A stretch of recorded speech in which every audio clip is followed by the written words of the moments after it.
NTA कडून आता एक मोठी अपडेट आलेली आहे मित्रांनो. ज्या विद्यार्थ्यांनी 3 मेला नीट एक्झाम दिलेली होती, अशा सर्व विद्यार्थ्यांना प्रश्न पडला होता आन्सर की कशा पद्धतीने स्कोर काय येऊ शकतो. विद्यार्थ्यांनी वेगवेगळ्या क्लास, वेगवेगळ्या इन्स्टिट्यूट्स, कॉलेजेसच्या आन्सर की प्रमाणे आपला स्कोर चेक केला होता.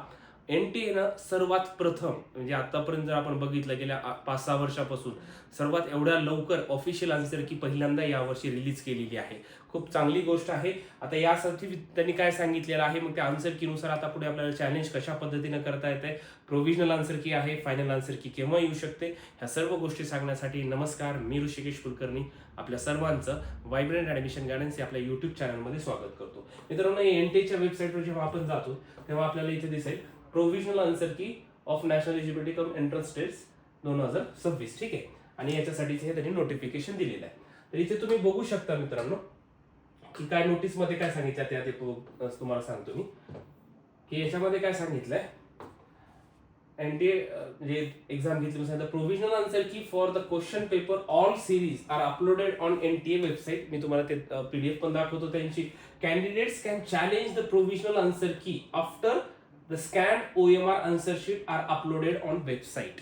ठीक आहे, आता जे तुम्ही आन्सर की पाहतायत एनटीएनं दिलेले आहे त्याच्यानुसार जर तुम्ही एखादा क्वेश्चन, सपोज एक 10 नंबरचा क्वेश्चन आहे, त्याचा आन्सर एनटीएनं बी दिलेला आहे, पण तुम्हाला वाटतं त्याचा आन्सर ए असू शकतं. तुम्हाला जर हे चॅलेंज करायचं असेल तर त्याच्यासाठी एनटीए पुढची नोटिफिकेशन लवकरच देईल आणि त्यावेळेस तुम्हाला चॅलेंज करता येतं. दुसरी गोष्ट काय आहे, हे केव्हा करता येणार आहे, तर तुमचं OMR शीट म्हणजे तुम्ही जे बबल केलेलं आहे, तुमची जी OMR शीट होती, तुम्ही ज्या कुठल्या आन्सरला टिक केलेले आहे, हे प्रत्येकाची OMR शीट आपल्याला प्रत्येकाच्या लॉग इनला पाहता येते. हे लवकरच सर्व OMR शीट स्कॅन करून एनटीए काय करतं, वेबसाईटवर अपलोड करतं आणि त्याच्यानंतर तुम्ही OMR ला सुद्धा चॅलेंज करू शकतात, आन्सर कीला सुद्धा चॅलेंज करू शकता. म्हणजे OMR ला चॅलेंज करणं म्हणजे काय, सपोज आता आन्सर की प्रमाणे तुम्ही सर्व बघितलं, सपोज एखाद्या क्वेश्चनचा आन्सर आहे ए आणि तुम्ही ए ला सर्कल केलंय, परंतु तुम्हाला वाटलं की माझं हे कन्सिडरच केलं नाही, त्यावेळेस आपण OMR ला चॅलेंज करू शकतो. आणि एखाद्या क्वेश्चनच्या बाबतीत असेल तर आपण तसं त्यांच्या आन्सर कीला पण चॅलेंज करू शकतो. काय म्हणले, the schedule of the uploading OMR sheet and challenge round will be notified separately. Candidates are advise to visit official website. म्हणजे OMR शीट आणि चॅलेंजसाठीचं लवकरात लवकर विद्यार्थ्यांना ते सांगणार असं सांगितलेलं आहे. आणि दुसरी महत्वाची गोष्ट काय आहे, तर तुम्ही इथे बघू शकता वेगवेगळ्या कोडनुसार इथे आन्सर की आहे, जसं की टेस्ट बुकलेट कोड नंबर 11 त्याची आन्सर की इथे आहे. अशा प्रत्येक याच्या दिलेल्या आहेत, मी आपल्या ग्रुपवर शेअर केलेला आहे, तुम्ही बघू शकता. लवकरच आता पुढचं ही असते प्रोव्हिजनल आन्सर की. ठीक आहे, याच्यामध्ये काही त्रुटी असतील, काही चॅलेंज केल्यानंतर काही चेंजेस झाले, मग फायनल आन्सर की तुमच्या समोर येते आणि त्या पद्धतीने सर्व पुढच्या प्रोसेस चालतात.